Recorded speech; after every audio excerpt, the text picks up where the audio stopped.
Vamos a ver algunas cuestiones de justicia abordadas por el filósofo norteamericano Michael Sandel en su libro Justicia, hacemos lo que debemos, y me gustaría que los que les llegue a interesar el tema pues comentaran en este video qué es lo que piensan acerca del razonamiento. Él coloca los pensamientos, los comentarios de diferentes posiciones y nos pone a pensar también qué es lo justo, qué es la justicia, qué es bueno, qué es malo, etc.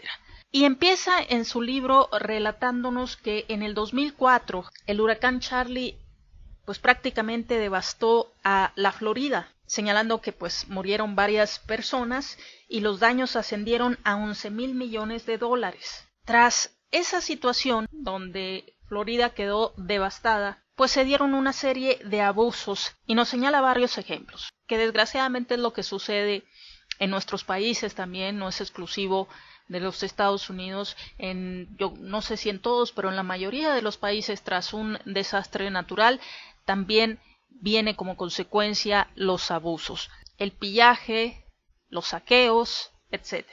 Y él nos señala que tras ese huracán, en una gasolinera de Orlando, empezaron a vender a $10 las bolsas de hielo, que antes valían $2. Y esto lo hicieron porque como no había energía eléctrica para los refrigeradores y el aire acondicionado, pues muchas de las personas, y con el clima de Orlando, una vez pasado el huracán, pues imagínense. Entonces muchas personas tuvieron que pagar esos $10 por bolsa de hielo. También los precios se fueron a las nubes, fueron precios estratosféricos tras los daños.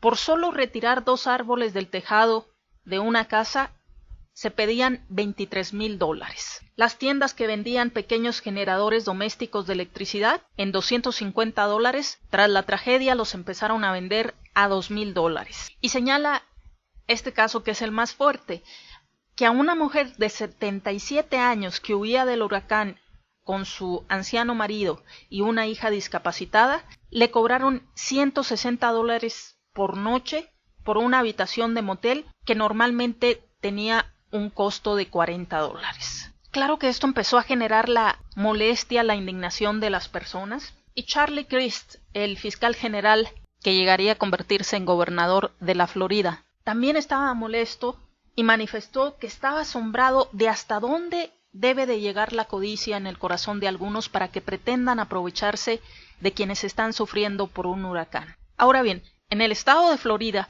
la ley prohíbe las subidas especulativas de precios, por lo que entonces tras el huracán la oficina del fiscal general recibió múltiples quejas. Claro que se demandó, se llegó a tribunales y se dieron ciertos casos exitosos, como el que la famosa cadena hotelera Days Inn tuvo que abonar $70,000 en multas y en devoluciones a clientes a los que había cobrado de más. Sin embargo, a la vez que el fiscal general imponía la ley contra los precios abusivos, ciertos economistas sostenían que tanto esa ley y la indignación ciudadana estaban fuera de lugar. Los filósofos y teólogos medievales creían que el intercambio de productos debía estar regido por el precio justo, determinado por la tradición o el valor intrínseco de las cosas. En cambio, decían esos economistas, en una economía de mercado, los precios vienen dados por la oferta y la demanda, por lo que no existe un precio justo. Así tenemos tan solo a 2 ejemplos de personas que opinaban de esta manera. Según Thomas Sowell, economista defensor del libre mercado, precio abusivo, entre comillas, es una expresión emocionalmente potente, pero carente de sentido desde el punto de vista económico, de la que prescinden la mayoría de los economistas porque les parece demasiado confusa para tenerla en cuenta, sosteniendo que las acusaciones de que los precios son abusivos se producen cuando son claramente mayores de lo acostumbrado, pero los precios a los que se está acostumbrado no son moralmente sacrosantos, no son más especiales o equitativos que otros precios, que las circunstancias del mercado, incluidas las creadas por un huracán, puedan propiciar. Un precio más alto del hielo, el agua embotellada, las reparaciones de los tejados, los generadores y las habitaciones de los moteles tiene la ventaja de que limita el uso por los consumidores e incentiva a proveedores de lugares distantes a suministrar los bienes y servicios más necesarios tras un huracán. No tiene nada de injusto esos precios, explicaba Sowell.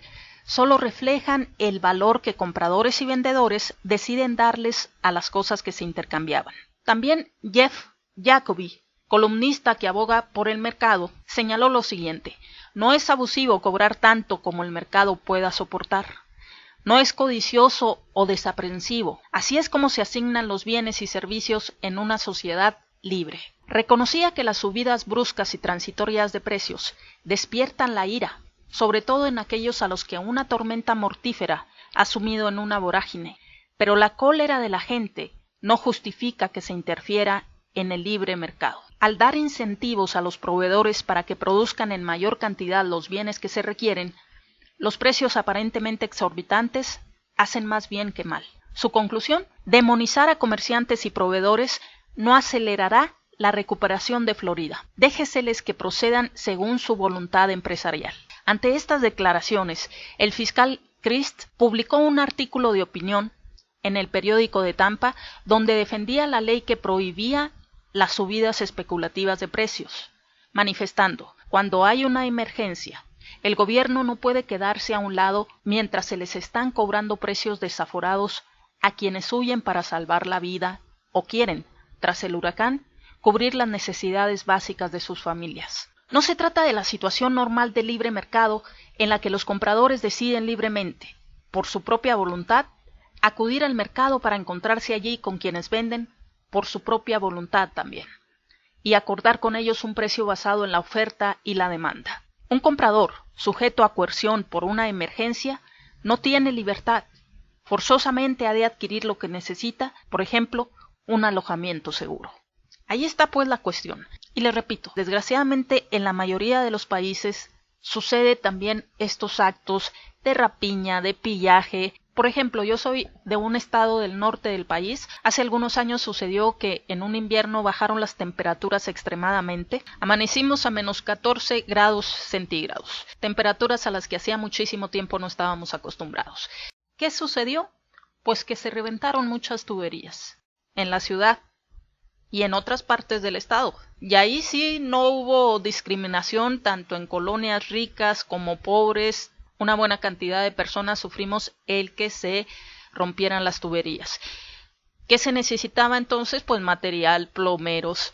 Pero al día siguiente, tras la emergencia, pues lógicamente salimos a buscar a los plomeros y se convirtió en el oficio más buscado. Era muy difícil encontrarlo. Y cuando lograbas localizar a un plomero que aceptara venir a tu domicilio, el problema era no solamente que ahora te estaba cobrando muchísimo dinero, sino que también escaseó el material con el cual poder hacer las reparaciones. Los famosos coples se convirtieron en el oro escondido. ¿Por qué? Porque empezó a escasear todo ese material. Mucha gente inmediatamente se fueron a las ferreterías y agotaron rápidamente esos materiales. Los ferreteros también hicieron su agosto, subieron los precios de esos artículos, empezaron también aquí las quejas en la Profeco, también se fueron a otras tiendas de autoservicio como Home Depot y se agotaron los famosos coples. Entonces no encontrabas en toda la ciudad, ya no solamente, y aquí viene lo relativo a la necesidad, nosotros necesitábamos esos coples y estábamos dispuestos a pagar el doble, el triple por ellos, pero no había. De hecho, se empezaron a ir a otra ciudad, a una ciudad próxima a la capital, donde empezaron a localizar ciertas ferreterías que sí tenían coples, pues se fueron las personas para allá, adquirieron una buena cantidad de ellos para después aumentarle el precio, ya sea en la ciudad o incluso se ponían en la carretera a vender esos famosos coples. Y ante la necesidad de las personas, porque muchos tuvieron que pedir pues ayuda, porque esa situación duró varios días, de que no se tenía agua, porque no había plomeros, porque cobraban muy caro, porque no había material, pues tenían que pedir el favor a sus vecinos para acarrear agua, para ir a bañarse a sus casas, etcétera, lo cual también pues es incómodo. Entonces las personas preferían pagar, aunque fuera pagar más, pero tener ya las tuberías reparadas para poder tener en sus casas agua, tanto en su cocina como en su baño, etcétera.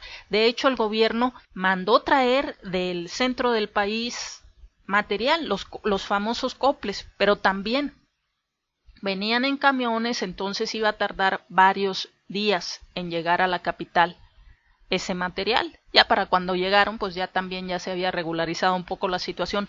Pero ahí está, cómo se aprovechan de esa situación, cómo se aprovecharon los ferreteros que después, frente a las quejas y denuncias que se presentaron en la Profeco, pues sufrieron las consecuencias que fueron las multas correspondientes que se les aplicaron. Pero también los plomeros que subieron los servicios y el desabasto del material correspondiente. Hay veces que no es que no quisieran ir a los domicilios a hacer las reparaciones, sino que de nada servía si no había el material con el cual trabajar. Y como ya lo hemos visto, lo vemos a veces cada desastre natural, pues se dan actos de rapiña, de pillaje. Ya sabemos que estos actos están mal, que muchas veces se hacen justificándose por la necesidad, porque si no viene el gobierno a atender nuestras necesidades, como en el caso de los coples que les menciono, que mandaron traer del centro del país camiones con ese material para poder satisfacer las necesidades de la gente, pues también ya sabemos que ante estos desastres naturales, el ejército mexicano, aplicando el plan DN3, trata de ayudar a la gente más afectada por estos desastres. Pero no a todas alcanza. Entonces se dan estos actos de pillaje y la justificación es la necesidad de satisfacer las necesidades básicas. Pero también vemos en estas imágenes que en muchas ocasiones las necesidades básicas, pues ya sabemos que una de ellas es, claro, la alimentación. Pero ustedes están viendo en pantalla que estas personas se aprovechan de la situación para llevarse no solamente artículos de primera necesidad, sino también televisiones, o como sucedió que también fue por otro huracán, en medio del huracán Irma, en Miami, un grupo de personas saquearon un local de ropa deportiva y se llevaron cajas de tenis, como estamos viendo en esta imagen, zapatos, etc. ¿Se justifican estas actitudes, estas conductas? ¿Realmente estás atendiendo tus necesidades básicas o estás aprovechándote para saquear? Hay que recordar que también el comerciante vive de sus ganancias y también lo estás afectando. Claro que ustedes estarán de acuerdo en que el pillaje, el saqueo que se da en estas situaciones está mal. Ahora bien, con el razonamiento que nos da Michael Sandel, él mismo nos señala el debate siguiente. Con respecto a los precios abusivos que se producen tras un desastre natural y tomando en cuenta la ley y la moral, cabe hacerse las siguientes preguntas. ¿Está mal que los vendedores de bienes y servicios saquen partido de un desastre natural cobrando tanto como el mercado pueda soportar? Y si la respuesta a esa pregunta es que sí, que está mal, entonces, ¿qué debería hacer la ley al respecto? Si es que debe hacer algo. ¿Debe prohibir el Estado las subidas especulativas de precios? Incluso sí. Con ello, interfiere en la libertad de compradores y vendedores de cerrar los tratos que deseen. Ya sabemos que en México y seguramente en otros países de donde nos estén escuchando, seguramente hay leyes que contemplan estas situaciones y que generan consecuencias frente a ellas. Pero estas interrogantes que nos hace Michael Sandel, pues hay que reflexionarlas. Algunos estarán de acuerdo con los economistas que ya se señalaban y otros considerarán que estos actos de los comerciantes es similar a los actos de pillaje. Espero que les haga reflexionar el tema y que los ponga a participar aquí en este video, los comentarios que me hagan en este video. Estamos por llegar a los 10,000 suscriptores en el canal, lo cual agradezco mucho. Y me gustaría que colocaran ahí en los comentarios, aparte de lo referente al video, pues de dónde son. Si son de México, de qué estados de la República nos hacen el favor de escuchar. Y si son de otros países, pues también me gustaría saber de dónde nos escuchan y nos hacen el favor de estar suscritos al canal y a lo mejor recomendarnos con otras personas, esperando que este canal siga creciendo. Pero ustedes también lo enriquecen con sus comentarios y participaciones. Gracias.